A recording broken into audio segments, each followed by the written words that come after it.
Hey, you're listening to the first episode of the Good Boy Podcast. Quick intro, I'm Angel Cartel. You may know me from previous podcasts I've done, like Bad Latin Man or Rehab. You might know me from Instagram, or you might know me from the New York City nightlife. I took a long hiatus from podcasting, and I think this is a great time to return.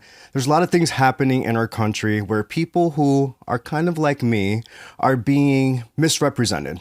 I think it's time to amplify voices I care about. Which brings Good Boy. So, why Good Boy?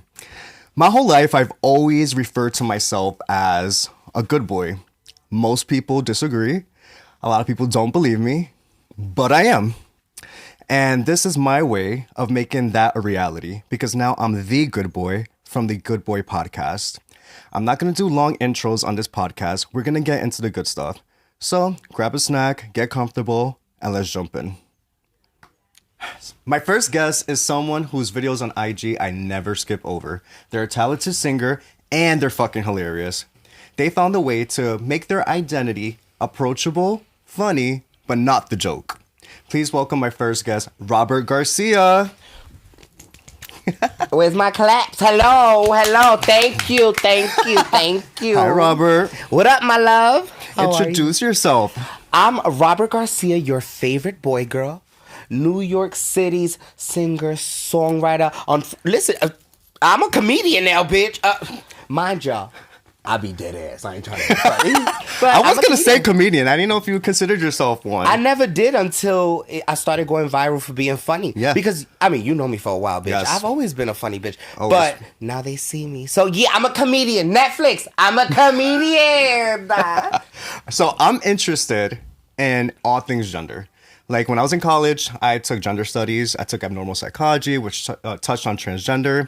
So I want to start this off with my first question to you, which is, how do you identify? I identify as a boy girl, of non-binary. Okay. And some might say of trans experience. But, you know, I just stick to the non-binary because I'm a boy girl. I don't adhere to any binary. And I feel like for the most part, most people who are trans are trying to go to the binary. They're trying to... That's true. You know, go that race. So I just kind of, I just stick to my non-binary boy girl lifestyle. But I will say that when I started being me or like just being open to being me, there wasn't too many of me's. No, like, there wasn't. There still kind of isn't. Do you think? More now. They outside. They outside. A few of them want to tuck and get bucked, but you know, boy girl always win. But they outside. I will say that you could see the influence, not just from me, but from a lot of people that we grew up with. Correct. You know, so the influence is there. But I'm a boy girl. You could he, she. You could what up? Yeah. I'm gonna. You know. For context, what year did you start presenting like this? Oh, I was probably like 15 years old. You know, I've been on my own for a long time. I've been on my own since 13. I've been hitting these streets. So for me, it was like. It was my way of just being authentically myself. But like saying boy girl was definitely when I came out. Because right. When was that? That was when I was 16. What year? That was like yesterday. Hello. Last year. That was probably 2010. 2010. 11, something like that. Okay, so that's like Lady Gaga, Born This Way era. No, damn, probably before that. Hold on. If I graduated in oh no, I came out. It was damn, bitch, they don't need it now. It was like in 09. It was like in 08, 09. Because now that I remember, I was still in high school. Yeah. So yeah, it was 08. Okay. And how did your family take it? Like when you started dressing up and presenting like this, were they okay with it? Were they cool? So from my experience, remember, I've been on my own. So it wasn't about really them accepting it. It's like, you gonna get what the fuck you gonna get. Period. So my family really never had an input. They accepted it. I kind of gave them what it was. I will say that coming out, everyone had a different experience. Like my sister cried. Mind you, the bitch was a hoe. I was like, bitch, not you fucking. Oh, she didn't cry. She didn't cry like tears of like. No, the bitch cried. Talking about my brother gave up. I was like, bitch, don't make me fuck one of your boos. Like, you know, I was like. But so I left her mans alone. But my mom, she was my mom again. The relationship now is great. But at the time, it was like there was not much she can say. We were just still learning each other. Okay. So when I told her, I remember I was like, Ma, I gotta tell you something. She was like, you okay? And I was like, I'll tell you when I get home or whatever. She was like, She's like, you know how I get? I'm driving. I was like, girl, call me. She called me while I'm on the bus. I was like, Ma, I'm gay. She's like, oh, I thought you killed somebody. So she kind of knew already. Yeah, I feel like everybody knew. She was definitely in denial. Yeah. But I feel like everyone kind of knew. Again, I was always kind of fully expressive. Okay. I didn't know what to call it. Right. That was the thing. A lot of people didn't back then. I didn't know what to call it. What nationality are you? I'm Dominican and Puerto Rican. So you're Dominican and Puerto Rican. So I'm Puerto Rican. Okay. So I feel like in our culture, it's not widely accepted. You know, Right. there's a lot of homophobia. For sure. A lot of transphobia. Oh, for sure. So a lot of that plays into it. So you came out as gay, but when you started dressing up, what was that conversation like? There was no conversation, to be honest. You just did it. This is what you get. You know, way back in the day, I was beauty famous. So, you know, so all of that kind of like, I was 16, 17, 18. Like, I was real young, still living my best life, being gender nonconforming. And to be honest, if anything, a lot of people lived for it. Like, I had my Aunt Helen. She was like, you could wear my heels anytime. You know, like people were supportive. I will say that my experience, again, everybody was different, but my experience, I would say, was, I don't want to say easy, because again, I've been on my own. I've been in the streets hustling and struggling.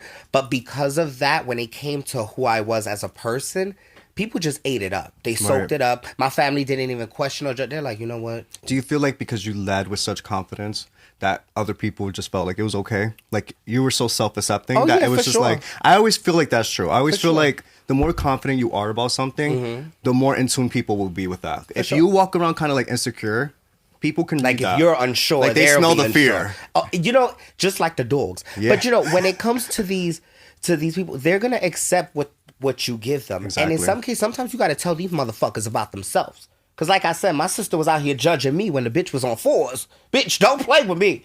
You know, like you can't judge me for living my life when you still finding baby fathers. Like, let's be honest. And when people judge you for living your best life, you got to give it to them how it is. When my mother tried to judge me, I'm like, girl, you 6 on 3, bitch. Don't play. Right. My grandmother didn't care. My grandmother actually, you know what my grandmother said? They were like, Wela, you heard what Robin said? She was like, what? They were like, he's gay. She said, I know he a F. So family got on board. They had no choice, but they did. How do you feel in the current state that we're in with this administration, especially the Trump administration, targeting pretty much the whole LGBTQIA, but especially trans and non-binary people? Yeah. Well, first and foremost, I wish it was a different time because all I need is 5 minutes in the box. You know what I'm saying? But nothing would make me happier to see that. Since that's not the case, I'll be honest. I tend to disassociate, and everything that I have coming from me, like my lives and my influence, I try to disassociate so that I can bring something into the community and into the world that's gonna allow people to separate from the harsh reality. Yeah. I don't do that with the understanding of, oh, it's making it disappear. I purposely do it so that people can have a second with Boygirl and they could get away from it. For me, I am keeping my faith. The same faith that I kept when I was a young little boy girl and people didn't accept me in the streets and it was just taboo. That same type of energy is what I'm kind of bringing in now. I felt like when everything happened, I remember my little brother, he's trans, female to male, and I remember he was so afraid and he was so scared. He was like, I don't know. Like he was really afraid and thinking things that is kind of like harsh. And I was like, you know, when I grew up, this is how it was. Right. I was afraid. And I'm not telling you that it's okay, but I'm telling you that you'll be okay. You will be Hold okay. on. Let's pray that it's only I will say, I do years. think there was a period in time a few years ago where it was starting to become a little bit more accepted. And then when Trump came back in, he rolled everything back. There was an incident, I sent you the video, of this boy named Zach Wilmore. And he's male. He presents as male. He claims to be male. But he dresses feminine, super feminine. He was in a bathroom. And this white man comes up to him and starts harassing him in the bathroom. Oh, why are you in the boys' bathroom? He's a boy. But anyways, why are you in the boys' bathroom? And why are you dressed like this? What did you take away from that video? Well, first of all, I commend his confidence because to use the bathroom in general, that takes confidence, bitch, because I don't want to hear nobody hear me. But, you know, what I took from that is just the reality. Like, so for me, I use whichever bathroom don't got a motherfucking line. Y'all got a problem with that? You come see me. Or whichever bathroom has a line. Okay. But listen, before I even get into that, ladies, this whole bathroom thing need to be put the fuck down. If you don't want to lose your man, don't put me in the bathroom with him. Because we all know that's DL Central. Baby, the bathrooms is the spot. That's where I fuck some of y'all baby fathers. I'm telling y'all. But what I'm saying is that, the bathrooms it's supposed to be a private, quote unquote. Right. Gender, I get it. You want to put the boys and the girls and all this stuff. That's fine. But I feel like there should just be a space for you to at least acknowledge where you fit. Mm-hmm. And then you go in there. Now that boy who's dressed as a girl, he's a boy. Yeah. And this is what the fuck you get. You want the boys to be boys, this is what you get. And I gotta say, he wasn't really dressed like a girl. It was feminine. He was just being flamboyant. But you could clearly say he wasn't trying to cosplay or like present as female. It was a boy dressed very girly. I think he had silver pants and like a pink. He looked like he looked gay as hell. Brother to me. He looked gay as hell, but clearly a boy. Yeah. So I think where I was going with this, right? The Trump administration has emboldened people. Like, especially now, you're seeing, I'm pretty sure people have always felt this way, just like the whole racism. Mm-hmm. We've always had racists in this country, we know it. But now they're getting bold, like super bold. For that guy to approach that kid like that and start trouble with him, how would you have handled that exact situation? The first I'll be like, because it happens to me. Sometimes I do go into the men's bathroom. I told you, I go into the bathroom. Give me one of your scenarios, even better. No, so there's the good ones when they be like, and then there's the ones where they be like, like for me, it's usually like, excuse me, miss, you're in the wrong bathroom. I'd be like, no, I'm not. And so that's one way. Or sometimes they stare. I'd be like, what the fuck you looking at? And sometimes if they be like, oh, sometimes it's happened like, oh, you could go and use this bathroom. Yeah. I'll be like, oh no, but there's a line. So I've never had a situation where someone fully gave you pushback, went that hard, but also know that my type of personality. Yeah. I'm slapping the shit out of anybody. And I feel like that's a big part of it. A great part. I think with you, right, again, it goes back to the confidence. Right? If you're so confident, no one's really telling you anything because they're going to get it back. You know how to dish it back. I'm in a men's bathroom. You want me to whip it out to show you what we got? What's your advice for someone who's maybe a little bit more timid, younger, like that kid in the video? Yeah. First of all, go in the bathroom you feel comfortable in. That's how I feel about it. Go in the bathroom you feel comfortable in. Period. I don't give a fuck. Go in the bathroom you're comfortable in, and with that confidence, you're going to you don't belong here. Okay, well, I'm a man. That's what I identify as. Like, what's the argument? Right. When I feel like at a certain point, it's beyond that. Like, he didn't like him because he was feminine. That's exactly what it was. Because he was a gay boy dressed up. So the reality is no, this is the bathroom you feel comfortable in. And, bitch, I don't give a fuck. You don't let me use your bathroom in your facility, I'm peeing in front of them doors. I would have stood up for him. Yeah, I would have stood up. Like, if I was there, I think that would have been a problem. You would have saw me in the camera like, excuse me? Listen, my best friend who's here behind camera, hi. We tend to get involved in situations like that. We don't like to see someone be bullied. We don't like to see someone small and timid be taken advantage of. And sometimes it takes someone who's a little bit of a big mouth. Yeah. I know. Listen, I've done it before. I've told men, don't talk to your wife like that. Don't play. Like, my man think I'm crazy. He be like, babe, you don't got to talk to everyone. Like, well, I ain't like how he looked at his wife. So here I am. I want to pivot. So there's been a lot of turmoil around Nicki Minaj. Yeah. Were you a Nicki fan? I was. Okay. I'm happy to hear you say was first. I'm happy to hear you say was. To say goodbye. Let's touch on it really quickly. One of her comments at a MAGA rally was, if you're a boy, be a boy. It's okay to be a boy. Mm-hmm. In reference to trans kids getting gender-affirming care. Mm-hmm. How do you react to Nicki Minaj, and are you disappointed? I'm very disappointed. I'm heartbroken. I haven't been able to eat, as you can see.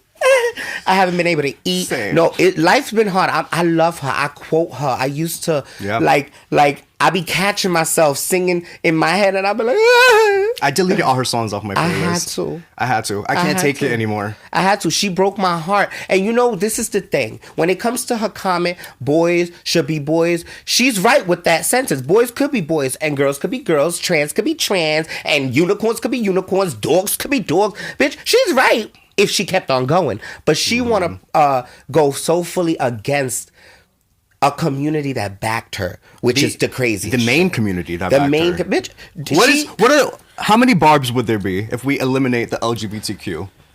Yeah. You think these MAGA? Yeah. You think MAGA's streaming you? Let me tell you, they out there, y'all. I got into an argument with somebody about this, and they had some good arguments, but I'm not really into the politics and stuff. So I told you, like, I'm not really like. I am. Please come debate me, Barbs. Please, I'll take you all. No shade to my friend, but I might have to. You might have to. He argued it, and I understood his point of view of how the media does things. But at the end of the day, how I looked at it, and I kept it at that. I said, listen, you might be right, and I hope you are right in the future. I hope there's this weird situation. But let me tell you something. People are excusing this bitch. The moment she stood next to him. Holding his hand. The moment she stood next to him, I said, oh, nah, bitch, it's done. Like, there's not even I lost my mind and bumped my head. Oh, it was AI. Bitch, I'm done. So are we canceling Nicki Minaj? She's done. She's done. She's done. Let's put it. And you lucky your man ain't my type, because I would have fucked him. Okay. She would have been pissed the fuck off. Okay. Sorry. Hold on. Shit, that's what that bitch deserves. Somebody to just... No. All right. Sorry. You're a singer. Yes. Yes, you sent me your single, Best Friend. If I didn't have you in the next life, I'll choose you, best friend.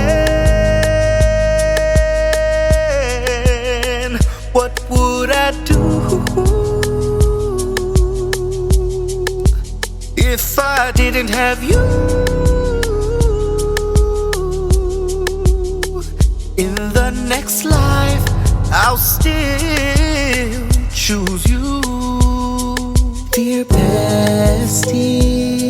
I just wanted to say how thankful I am for you each day.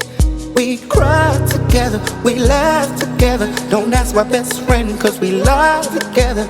Everybody knows we are never apart, like two halves of a heart. Pick up, please pick up my call. This is for the ones that didn't make it this far.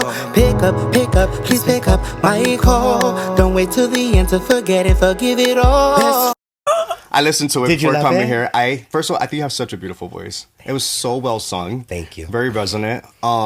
I thought of my best friend Santi when I heard it. It's such a beautiful Did you song. hear it? No, I didn't send it to him. I didn't know if you hear wanted me it. to send it out. No, he can hear it. He's your best friend. He ain't no snitch. He All can right. hear it. Yeah. It's a beautiful song. Tell me, what was the inspiration? Who was it about, maybe? My best friends. Listen, so I went viral going, best friend!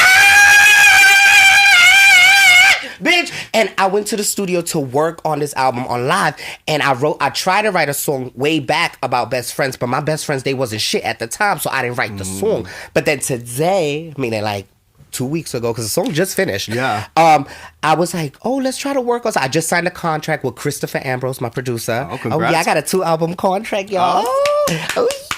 So we was working. We went straight into the studio, and he played this beat, and I was like, oh my God, best friend. Oh my God. I was like, this is it. This is it. So Best Friend is coming out on February 13th, right before Valentine's Days for all the lovers. It's a beautiful song. There was a line in it that said, here you are again, curing this broken heart, I think it was. Picking up the broken pieces. Oh my God. Yes. That's what they do. That's exactly what a best friend is. And then there was a line where I would say, this is for pick up, please pick up my call. This is for the ones that didn't make it this far. You know who I was thinking about? You know who I was thinking about? Everybody we lost. And we know the same people. Yeah. So, a lot. child, I was just crying. Yeah. You know which one hit me really hard? I mean, we'll pick it really quick. Jasmine International. Oh my God, Jasmine. I thought she's my, in my head, she's still here, just to let you know. But sometimes I forget. She's my inspiration. I bet. She's a lot of but you don't people's see my. Look at this. Yeah. Bitch, she used to say, you a lazy. You a lazy. And I used to be like, I'm a boy girl. No, you a lazy. Listen, for everyone who does it, if you don't know who Jasmine International is, she was this really iconic trans performer, showgirl in New York. Performed in Escos. She used to eat it. Oh my God. She's one of the first drag performers I ever saw. Yeah, me too. And like, I remember sitting on the Escos floor, and when she came out, I was like, do you know what my first show was on her birthday when she did the moon sitting down? And that was my birthday. You know, we got the same birthday. Do you? Oh, yeah, we do. She was a Scorpio? Yes, she was. Yeah. Oh, my God. Man, she sleep in peace. Rest in peace. But yeah, she's one of the girls. Like, when I tell you, that's what I'm saying. I thought of everyone we've lost. I even thought of my girl Negra because we lost her. But, I could go down the list. But that's a lot, yeah. When I tell you, I thought of everyone. And then, my best friend who is here, Anthony. Mm-hmm. Anthony, that's my crazy bitch. So I thought of her. And, of course, my partner. Like... A partner should be your best friend. Chris did my nails. My baby father did my nails. He helped me tuck before I got here. Like, this is the one, y'all. Santi helped me tuck, too. I love it. All right. I want to get into the next segment of the show. It's called Good Advice. And this is where we're going to take a question from one of the listeners and hopefully give them some good advice. All right. We're back for Good Advice. Robert, you're going to help me help someone. Okay. All right. This is Mike from Brooklyn. The question is, I'm 18 years old and started dating a coworker. He put in parentheses, I know, boo. And he's 26 years old. I really like him, and I don't feel the age gap. We feel closer than what it is. My friends are telling me it's not right, and he's taking advantage of me, but I don't see or feel that. Should I end it now or see it through? So, public school education. So I did the math. That's 6 years. Wait, is it? No Wait, more. That's 8. 8. So I told you public school. Okay, so 8 years. They work in the same place. Co-workers. How long they been together? Doesn't say. And it sounds like it's new though, because his friends are kind of telling him like this ain't right. All right. So first and foremost, listen to your motherfucking friends. Even if they're wrong, you listen to your friends. It is okay to take some slight accountability and be like, yeah, I kind of missed this. I missed that. Because let me tell you something. I've been in situations in my life where my friends have told me, and I still did what I wanted to do. Yep. So listen to your friends. That's the first thing. And 2, don't ostracize yourself from your friends, because another thing is when your friends don't agree with your situation, you want to motherfucking, I don't fuck with you. I don't fuck with you. No, if they're really your friends, they're going to be with you through the good, the bad, the ugly. And sometimes they do know best. I do want to give a little bit of a controversial take on this, though. I date younger men. I'm notorious for dating younger. That younger than 8 years? Okay, so my biggest age gap was I was 30 and he was 19. That one was a mistake, though. That I can admit that was a little too much. I was kind of falling with I remember that scandal when I used to spy on you and stuff. Listen, he was hot. And I think I was using my eyes a little bit too much for that one. But learning lesson, I do think there is something when someone is that much older than you, though. Yes. They are, if not taking advantage of you per se, because I didn't take advantage of this kid. Right. But I think they might just like you for a certain reason. Like, I liked him because he was hot. It might not be the right reason, So you ain't never seen an ugly kid with an old person? Because I seen it. What if he sugar babies. So what if he ugly? So what it is? Well, I'm not dating him. But that's what I'm saying.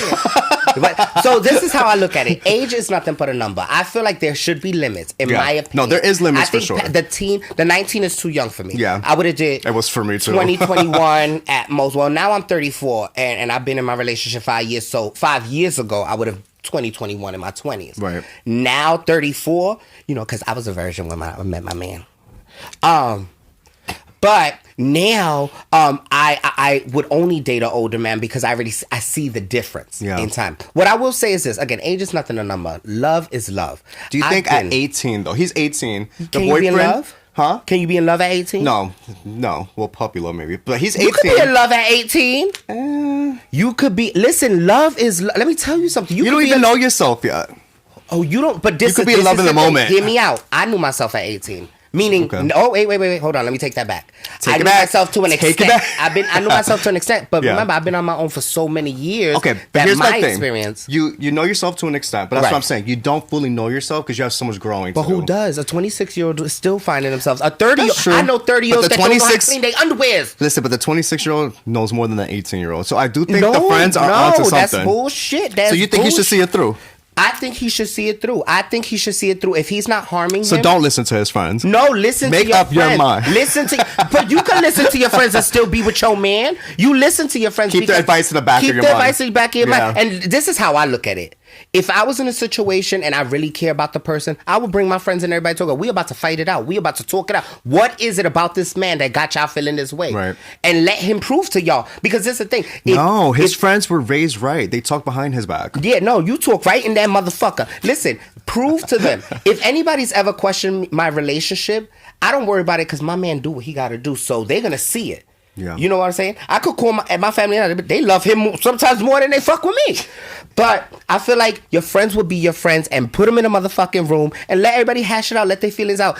Because if you love somebody, you ain't going nowhere no matter what. That's true. So why make it a miserable experience to lose your friends and all this shit? No. And if they not fucking with you, listen, I had a friend, Anthony, my best friend, Anthony, that I know since high school. He got me through the slums. I've been in domestic violence relationships. Like, he's the bitch, come get me, bring a hair tie, bring a t-shirt, my shit. He's that. See, that's friend. why you made the song. That's why I made the song. That's why you made the song. Best friends, we need you. I love Listen, you, Mike, best friends. You're 18. Your boyfriend's 26. If he's treating you good, Yeah. if he's treating you right, and he's not harming you, he's not manipulating you, Yeah. see it through, but be wary. This is an older man. He might know a thing or two more than you. Yeah, for but, sure. you know, just be safe, be happy, see it through, and you never know. This could be the one. Yeah. Listen, not every older guy you date is going to do you harm. Some of them could teach you a thing or two. I feel like that's not that much older. I feel like it's just because he's 18. Because if it was 8 years from, Correct. let's say, 20 to 28. Or like 30 and 38. Exactly. Yeah. They would have. Honestly, you'd be very surprised. The 26-year-old could be so much more immature. See it through. That wouldn't surprise learn. me. This is what relationships are about. Learn. This is how you got to get your heart broken. You got to pick yourself up. This is how you learn. Yep. So hopefully nothing happens that, you know, you can't live with for the, you know what I'm saying? Like something that you can't live through. But life is life. You're going to meet people. You're going to meet friends. You're going to get your heart broken. You're going to find the Yeah. wrong ones before you find the right ones. Okay. At the end of the day, you have to live through it. Yup. The only way through it is to see it through. And give them that helicopter head. Yeah. And on that note, That keeps it. thank you so much for coming on the first episode of Good Boy. This the first? This is the I'm first. popping cherries. You're the opener. I love to open up. Yeah, this is my motherfucker. I love him. If you would like advice, you can email me at angelcartel@icloud.com and we will answer you and hopefully give you some good advice. Thank you guys. Bye.